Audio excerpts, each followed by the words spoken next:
What up, world? Live on that with Mr. Be Great today, Lamar King Sr. Thank you for tapping in with your boy. Taking this ride with me on this journey.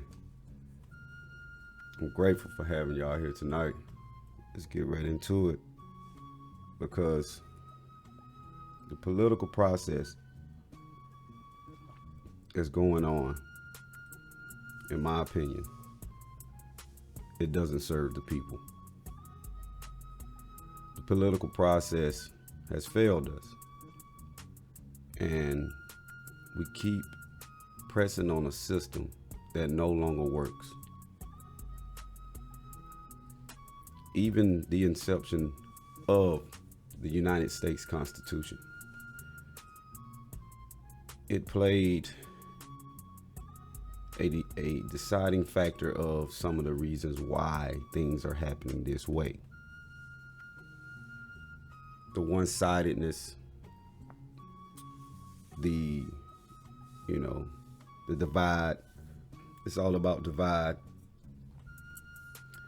And I just can't see how we can continue to be loyal to a system that no longer serves its purpose. It no longer serves its purpose. What does it do for us, people? What had this political process done for us besides take our tax dollars and give us nothing in return but our opposition? And the opposition is someone who looks different than you, someone who thinks different than you, someone who's raised different than you. No matter what, and in so many ways, it's become self-inflicting. Like, we have to realize that these 70, 80-year-old people in Washington, D.C. do not know better than the common people. Why do we continue to put our trust in a system that is broken?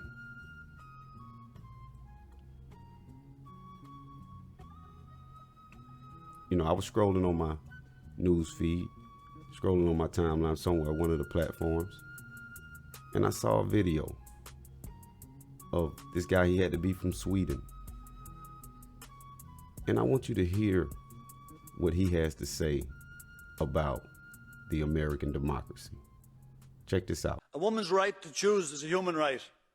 Why are we so quiet about challenging the US when they threaten human rights?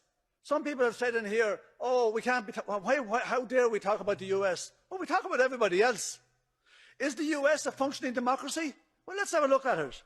It costs $2 billion to become president. They're 25% of the total prisoners in the world.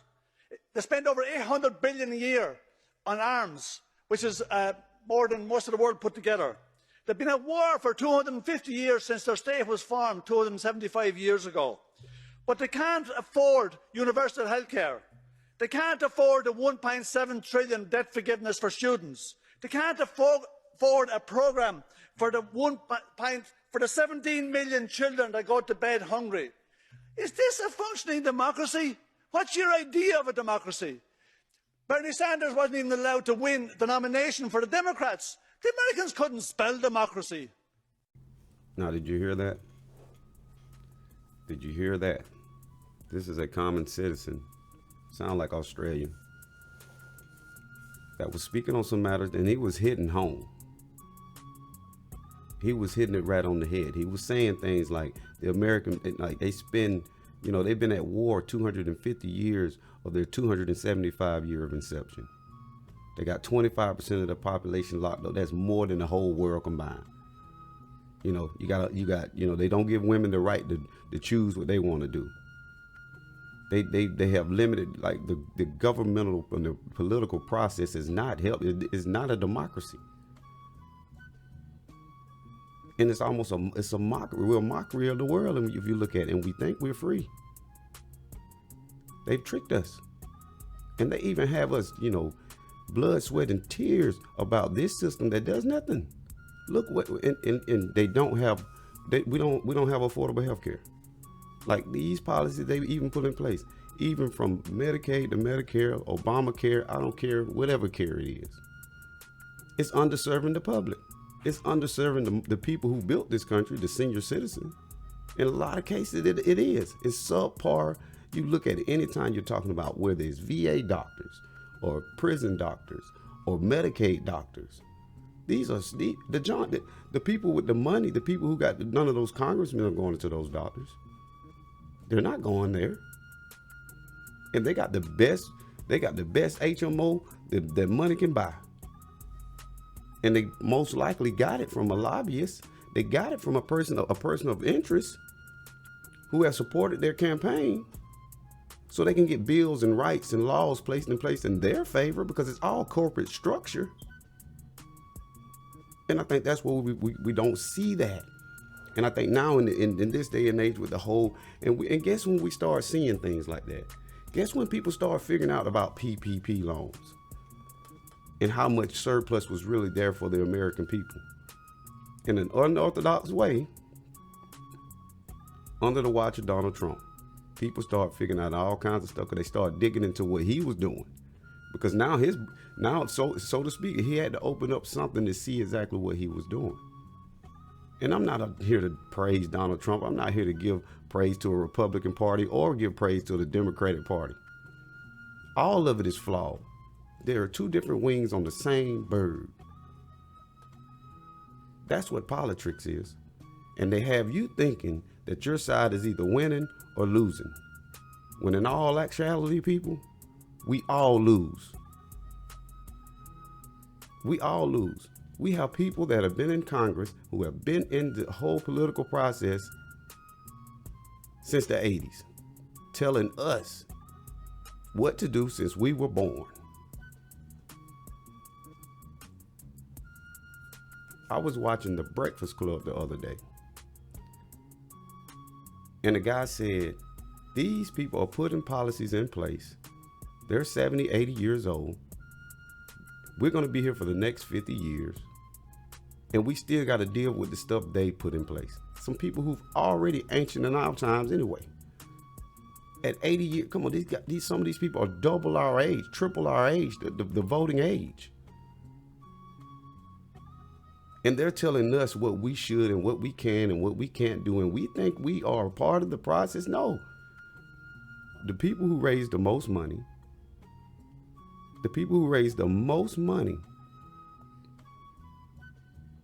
win the seat.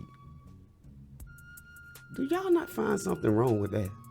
So that means to say that keeps you and I from even being a part of the political process in the hierarchy of things. If you can't if you ain't got the check.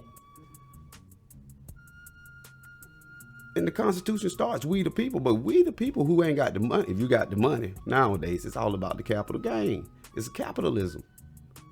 And we think we winning because we are part of it, and we trying to choose side and who right and who wrong. Them people on Capitol Hill do not care about the John Q. public. At the end of the day, all they care about is their pocket, staying in power, keeping their power. These people have been in office they have been in office forever. And the world is still at odds. In some cases, it's almost like we still in the 60s. Racial divide. Now you got sexual orientation divide. Now you got religious divide. It's just, they divided a long line so they can just keep us at each other's throat, and they playing us like a flute. And when are we going to see it for what it is? I'm like, when are we going to stop saying, well, you know what, you Democrats, you are wrong. You need to get in line with these views. No, you Republicans, y'all need to get in line with these views. And it's everything. You talk about the gang banging and all that. That's all it is, red and blue. The biggest gang in the country. And y'all represent it to the fullest. Blindly. Some people in this country, most people in this country have voted the same way their entire life, with no questions asked.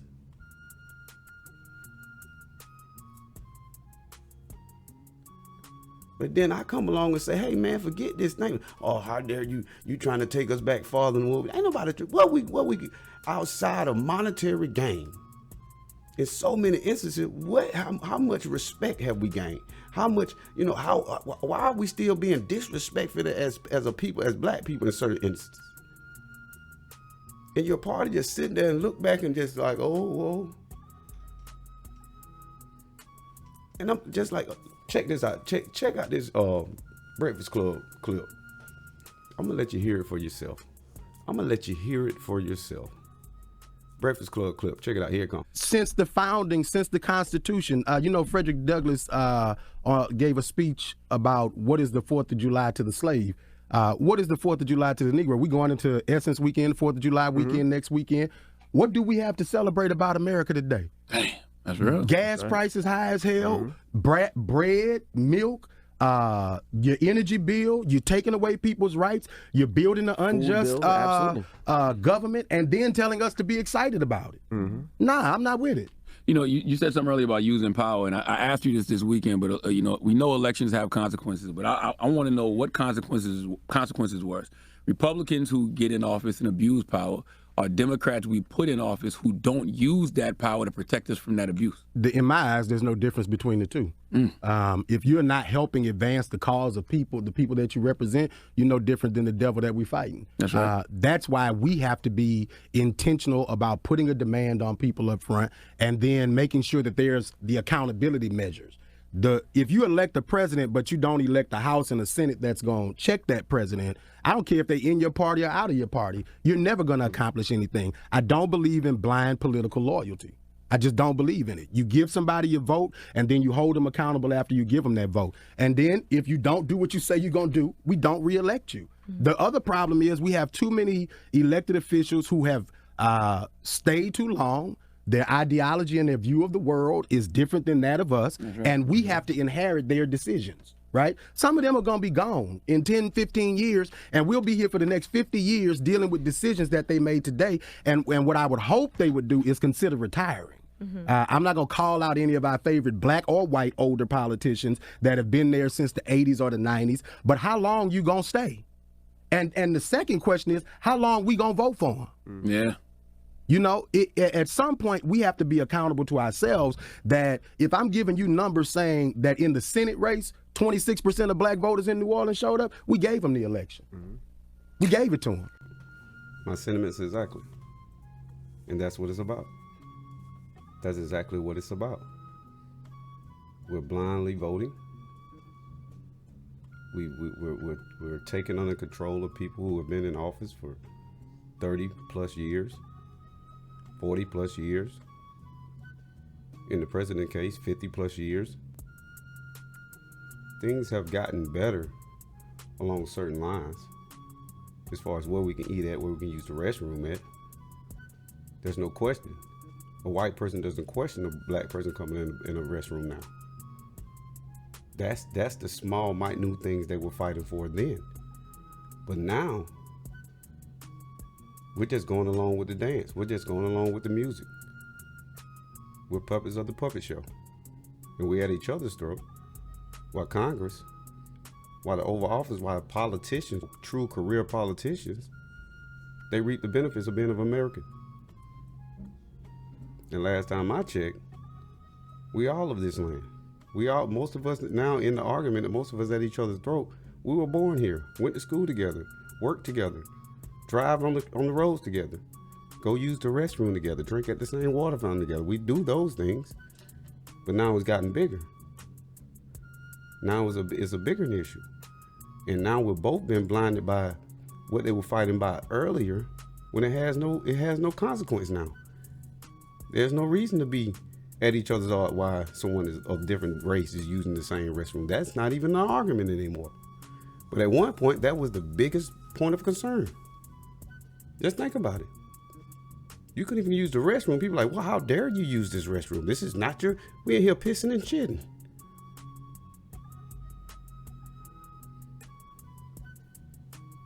But here we are, we're following the line. We're following the program. And yet, whatever side you lay, you think you're right. And the other side is wrong. So how can we grow? How is that a democracy? How is voting by identity a choice? It's not. How are the people that we are voting into these seats and voting to these positions, how are they reaping the benefits of flying private jets, of not worrying about the price of gas, getting kickbacks because the price of gas is going up or the price of eggs is going up. And the wages are not going up. Here we are begging for minimum wage. The minimum wage. Ain't nobody talking about the maximum wage. See, that's the thing we need to be talking about. What's the maximum wage? Because if you're talking about the floor, that's where you're gonna be. Damn the minimum wage. What's the maximum wage? PoliTrickss. They got us talking about the wrong shit. We talking about Roe versus Wade. Well, why does a 70-year-old politician have a right to decide what a person does that's 20 years old, that's been through some situation that we can't even, even fathom to imagine?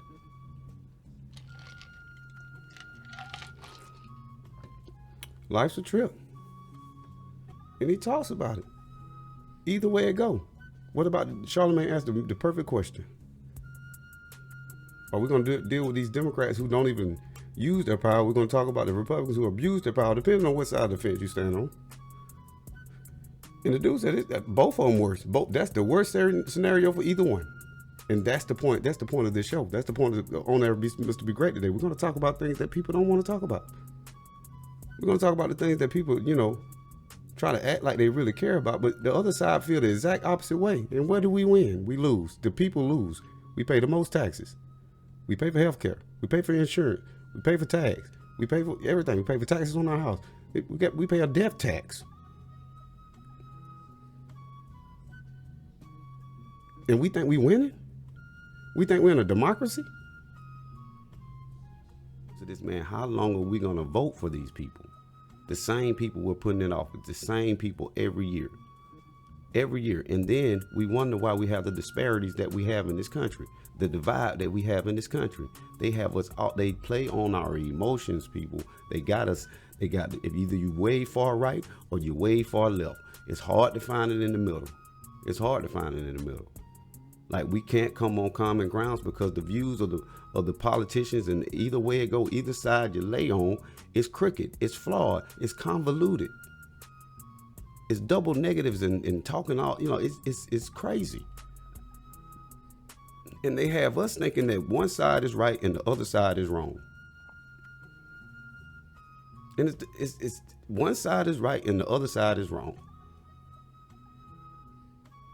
That's what they have us at. They have us by our minds, people. They have programmed us into sitting down in front of the news.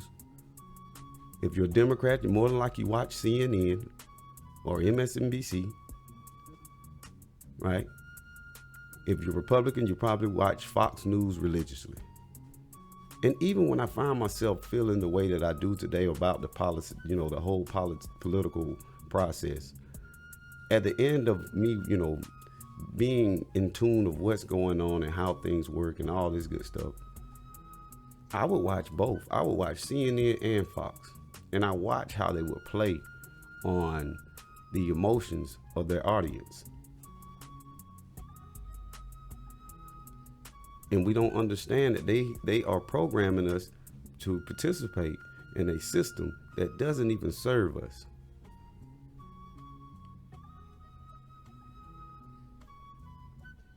We're not smart enough to come together without having a person that's probably double, even triple your age to tell you how things should run. We pay taxes on everything, people. We are the most taxed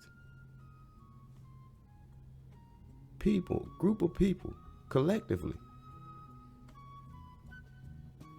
Do you understand why we are so-called the greatest, the greatest show on turf? Because we pay for everything. Just like in the first clip, the guy was talking about how we can't even have a universal health care, but we can spend billions on a war.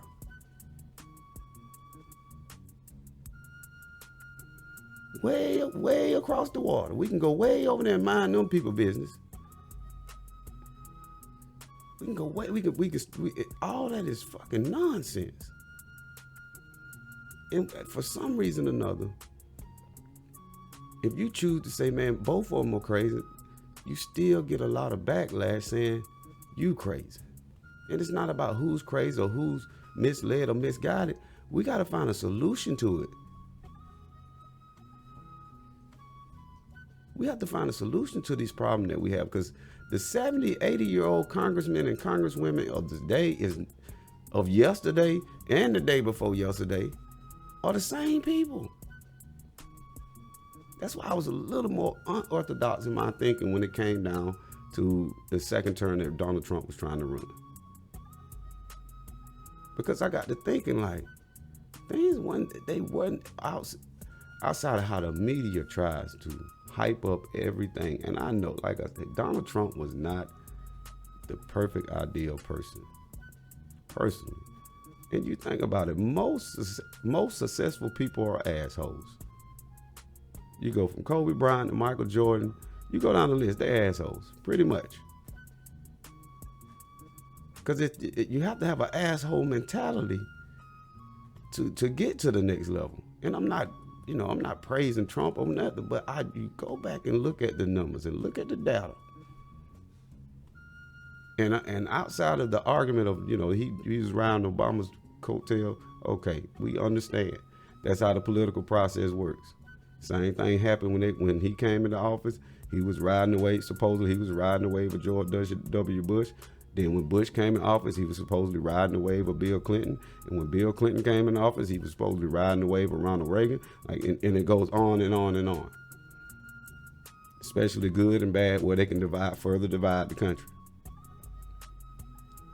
Because when Obama came in office and the market crashed, the Republicans said, look at Obama. Look at him. Look what he's doing to this country. The black people said, well, he inherited it from what Bush did. You see how it worked? That's how they got your program. So when Obama came in office, the Republicans said, this country's going to shit because he's in office. He's going to shit. He's fucking it up. He's bailing out all these, instead of giving out money, bailing out. He was spending money and they were still, no, he's terrible. He's terrible. Then boom, the black people, the black community was saying, oh, it was because, George Bush, he look what he inherited. He inherited a flawed system. Did what happened? So both of them still disagreeing. They still disagreeing, right? So Obama, he makes strides and he corrects the market. Second term, he started rolling. He doing good. And of course, the black community, they said yes, Obama. And of course, I said the same thing. He doing a damn good job for what he had. You know what I mean? That's how we're programmed. And then here go the Republican. Well, he paid for it. He gave, that, the United States has got a debt. We like $3 trillion in debt. You ever had your bank account in the red where you done overdraft your bank account? Could you spend any more money? You couldn't even spend any more money because you had to pay that debt off first. Like you couldn't go in there and keep swiping that card and it's in the red. It's gonna decline every time. We know that, we've been there. But for some reason or another, the United States government, we are $3 trillion in debt, but we still spending money. How'd you do that?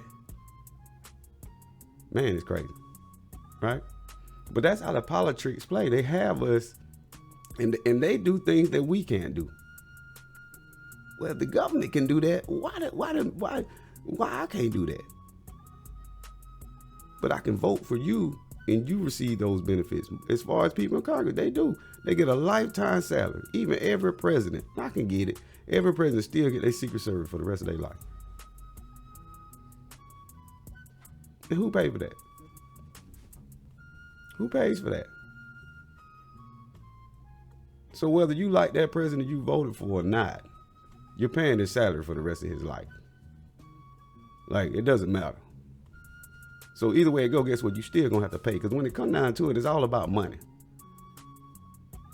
Oh, we're gonna cut taxes. Oh, we're gonna do this. Oh, we're gonna give you funding for this. It's all just, and this, guess what they're doing? They turn around and giving you your money back that you done gave them. Just think about it, from the time you've been working, from the time you become the working age, you have been paying some type of tax. Even in Atlanta, they recently put that. You know how they doing now? They putting the middle lane in there. They use tax dollars to make the lane, But then they want to charge you a toll to ride in the lane. And we voting for this. We voted for that. But guess what the congressmen do? They get a sticker on their car and they just ride. They ain't got to pay nothing.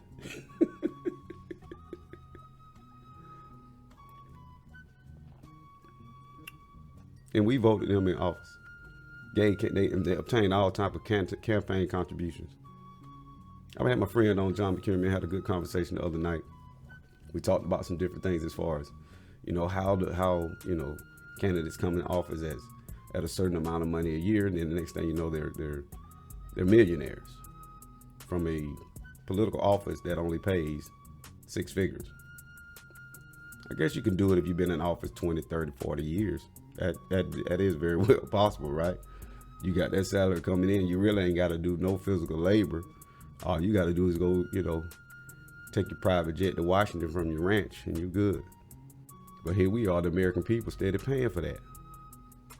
Do you think congressmen, you think they dealing with what people been dealing with at the airport this last week or so? You think they're in there dealing with that? You think they're in there dealing with your flight being canceled and you at the airport all day? I got people back in Atlanta. Shout out to my people back in Atlanta, Georgia. They been calling me in the air flights, man. I had a buddy trying to fly out the country. Oh my God. Had a homegirl trying to fly back in the country. Oh my God. It's terrible. But I guarantee you them congressmen ain't dealing with that. They ain't flying no commercial flights. How you think they flying private jet? But you got to deal with that. Like, that's the whole political game. We think it's the illusion of inclusion. We think we are part of the system, and we ain't reaping none of the benefits. They are. The best health care, the best salary, and all the perks that comes along with it. You think they going through TSA, bag check? You think they doing all that? Hell no.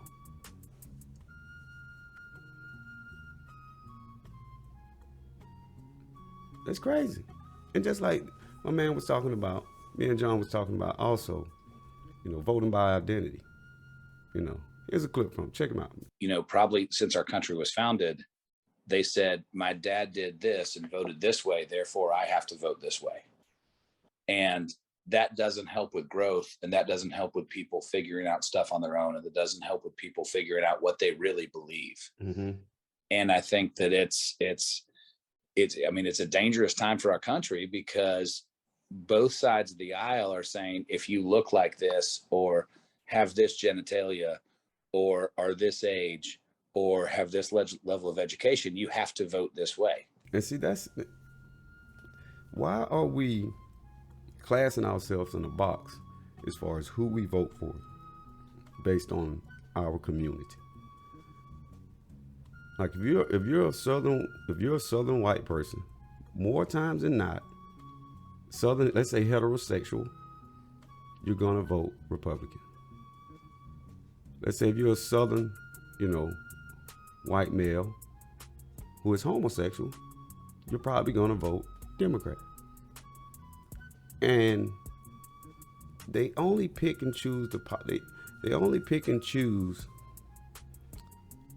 the topics that are going to push it, just like even this whole Roe versus Wade, right? This whole Roe versus Wade is something out of all things that they want to press to further divide. They know the country, they know each party is in this. All right, my thing is, what made a person say we're going to change this today, right? And it's been in play all these years. And I think people don't like change. People hate change. And now is when and it's almost like it's been allowed to be done because we don't have something to further divide the country. We don't have something to, create hysteria. Things are going too good. Let's throw a monkey wrench in the game. They control the narrative. They have us fighting on issues amongst each other while they're playing a whole bigger play behind the scenes.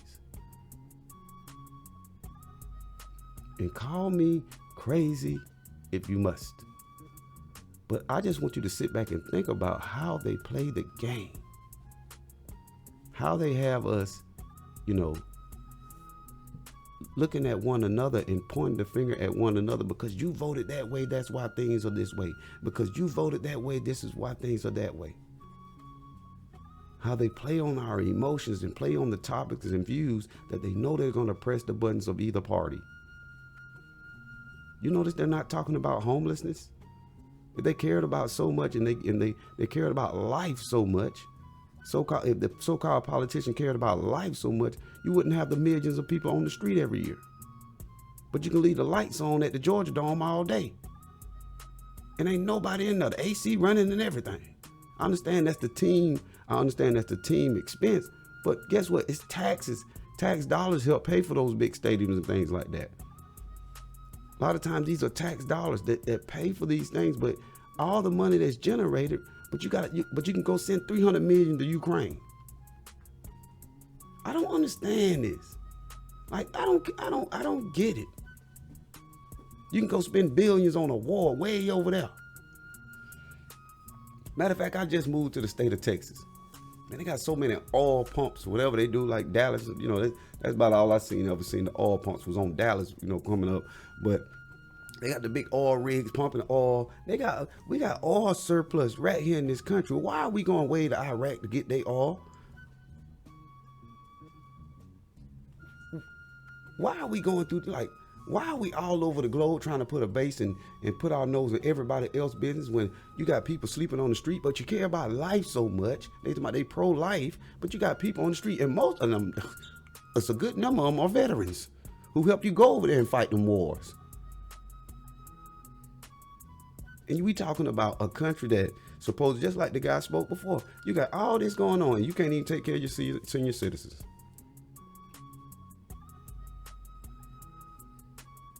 I think they just press on issues that further divides the country, puts us in scenarios where we gotta be looking at the next man instead of looking up. All you gotta do is look right up there to Washington D.C., right up there to your state capital. These people are all about fattening their pockets. Because just think about it. If I got $1 billion and I'm gonna put a couple $100 million towards your campaign to make sure you get in office, because we already know that whoever raised the most money wins, right? And I'm gonna give you a couple $100 million, help you boost your campaign. So when you get in office, what you gonna do? You gonna lobby they lobby your interests for you to make bills and vote certain ways on things that benefit the corporations. Political power is corporate power. Guess what? We're the gasoline to the fire. The common public, the money they take from us every pay period, the money they take from us at every cash register, the money they take from us from every check we ever receive, especially if you go deposit, they got to get it. They're going to tax you. The 401k you got at your job, if you get in a hardship, you pull some of that money, they taxing you the hell out you. Your money. The ATM fees, dog, your money, them are federal fees most times. Your credit card fees, tag fees. You got to pay tax and title, all this. You're like every month, housing tax. You got to never pay for the house because you got to tax. You're going to tax that. And I done paid for this house for 30 years. And then if I don't pay the taxes, they're going to come back and get it and sell it and take it from me. Do y'all not see this shit? Do y'all not see this? Do y'all not see that we have been duped and looking at each other versus looking at the tricksters that we call, the ones that gonna give us our rights, the ones who, it's crazy, it's ass backwards. We have failed so far and we don't even know it. We have blindly come into this system and thinking it works for us and it doesn't. But yeah, man, I tell you, man, we have to find a way to, bridge the gap and change the way that things are done in this country. Because the way we've been doing it hasn't gotten us very far. You look at other societies on a much dire straits than we have, on a much harsher conditions than we do, and their economy is splurging, and they don't. And guess what? They oftentimes don't look like us, and they don't. And especially in this whole media, this whole monster media they're not going to portray any other country in a positive light outside of the United States. We're the power. We're, you know, they make you just think about it. Most people in this country, even like me, when I think of Russia, I think of, you know, those old commercials back in the day, buildings falling. You know, I've never been to Russia. I think of Russia as like Soviet soldiers walking around. That's my mindset that I have been programmed to think. I don't, you know, I just think of just cold Rocky Balboa. That's how I think of Russia. I think of an old harsh place. But Russia is probably one of the powerful countries in this world. And guess what? I'm not making anybody out to be a saint, but I'm just telling you how they can program you into you thinking a certain way about things. Even though you've never been to Russia. I've never been to Russia. But I feel like Russia is like this, when I think of my mind, that's how my mind takes me. Because I've been programmed to think that way, regardless, even if I want to or not. Every time I say Russia, I think, you know, I think of a communist, you know, people are just being, you know, brutal. When I think of China in some way, I think the same way. But I've talked to people who've been to those places, man. It's like, it's not like that, man. It's, you know, even like, you know, think of Africa. In some instances, you're thinking about huts and you're thinking about people, you know, walking around half naked. That's not the case.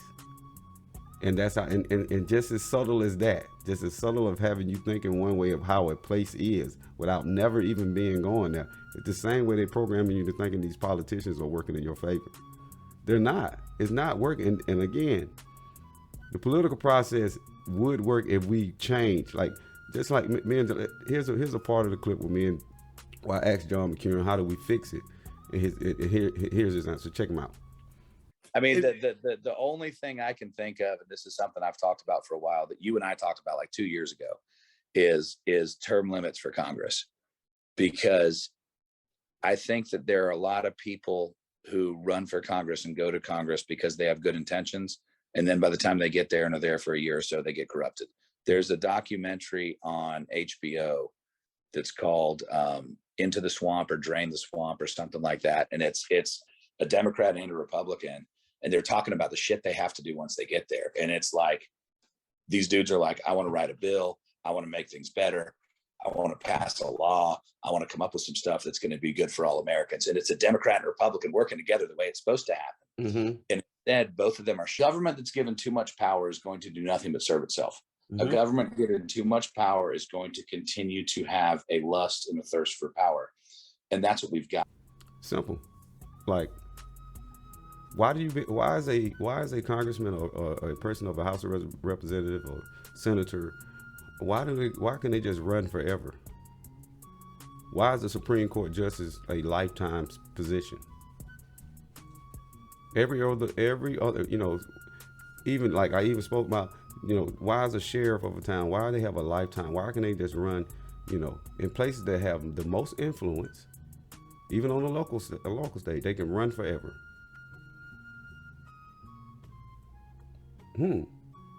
Sounds strange. And these are the places that, you know, that have the most influence on you. Washington, D.C., your state capital, your local courthouse.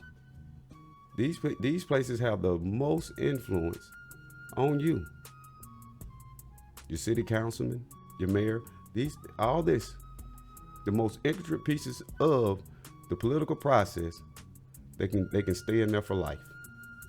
The Supreme Court, even judges in your circuit, they can be there forever. And when they get in there, they don't leave. Do you see that? How does that work? Even you think about it, you look within your city, look within your town, look within your county, and see the tenure on the ballot.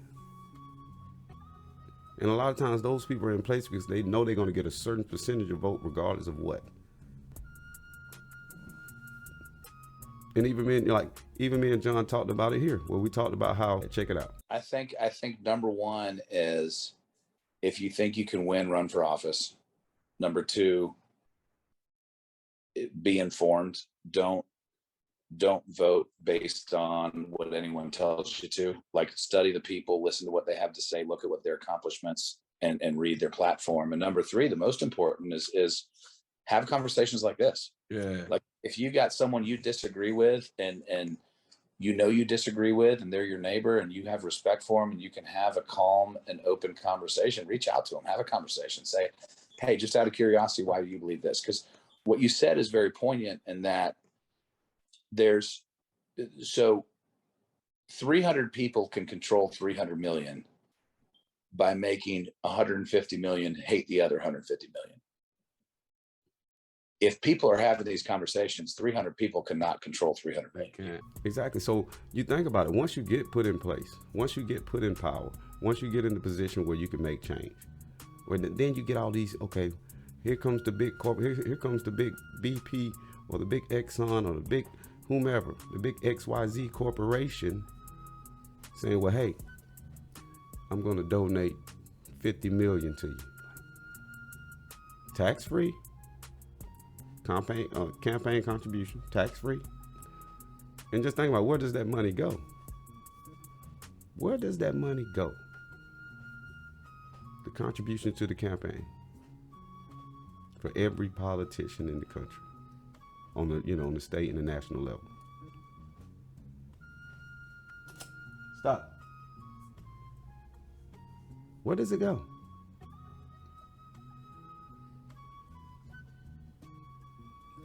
And here we are, we're bound by, giving away a third of our taxes off top.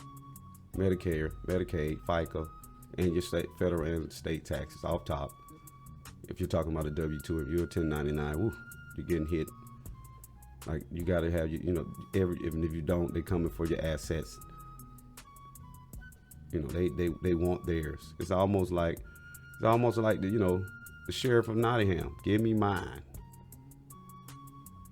They just don't come knocking on your door anymore.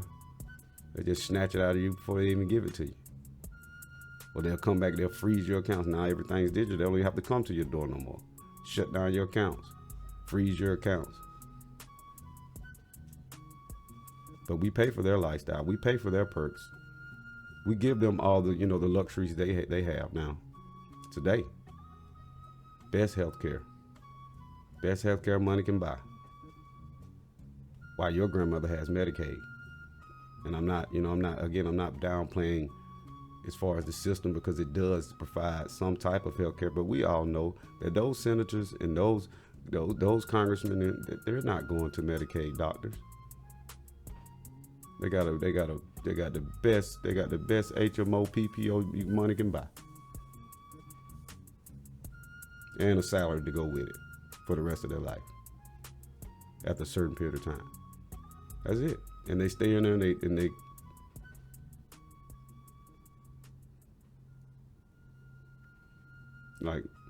but we are being, tricked into thinking that our party is doing what's best for us, when in essence they're doing what's best for them.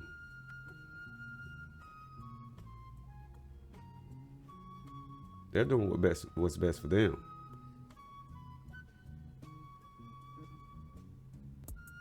So what are we going to do to fix this? When are we going to start holding these people accountable? When are we going to really just, all in all, just, I would say, not even be a part of this system? Or create our own, because the younger generation, the middle generation, the baby boomers are still running the world. The same, a branch from the same tree.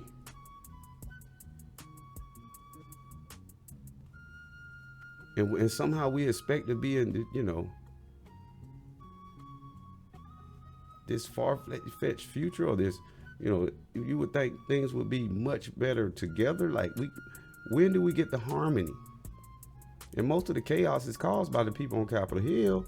I promise you. Everything, gas prices, all this, the same. Who do you think is pushing that agenda? Printing money by the minute. You can go Google the U.S. debt counter, and it's just running like a stop clock. It's running like a stop clock. You can see how much money they putting us in debt, our grandchildren in debt, our great grandchildren in debt. That means they're going to pay more tax. It's going to take more of your tax dollar to make this economy run.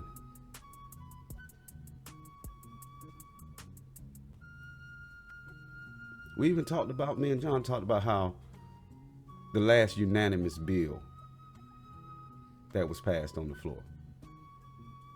Check it out. Do you see that?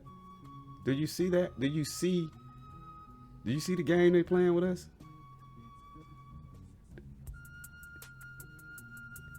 You see the game they're playing with us. They can't come together on anything, any other issue in this world, any other issue that goes on in this United States. But when it comes down to a pay raise, unanimously passed. Ain't nobody talking about that. Neither side is talking about that. Well, all of them get on board and say, you know what, we're going to do this for the common good of the people. No, they did it for the common good of themselves. And here we are. And who's going to pay that? Pay raise. People. You, Democrat, Republican, or other, independent, it doesn't matter. You're going to pay that.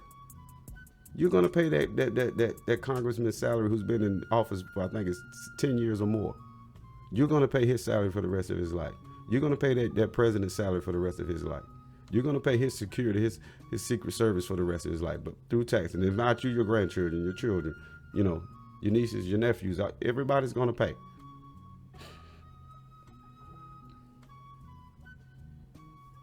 You're going to pay. And I'm just trying to figure out, when are we going to, wake up and smell the coffee, people? Let me pay a few bills. We'll be right back on Be Great. All right. But let me pay a few bills. Be right back in 30 seconds. Be great today. Peace.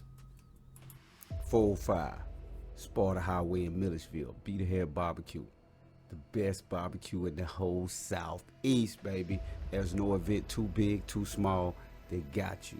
They got rental tables. They got grills. They got chairs. They got tents. They got the best ribs in the whole South. You feel me? They got that one flip chicken, you know what I mean? The sides, them butter beans, them baked beans, them collard greens, them cabbages, that dressing. Oh my God. Go check my boy out at 405 Sparta Highway. Call him up, 478-251-5300. Be great today. Peace.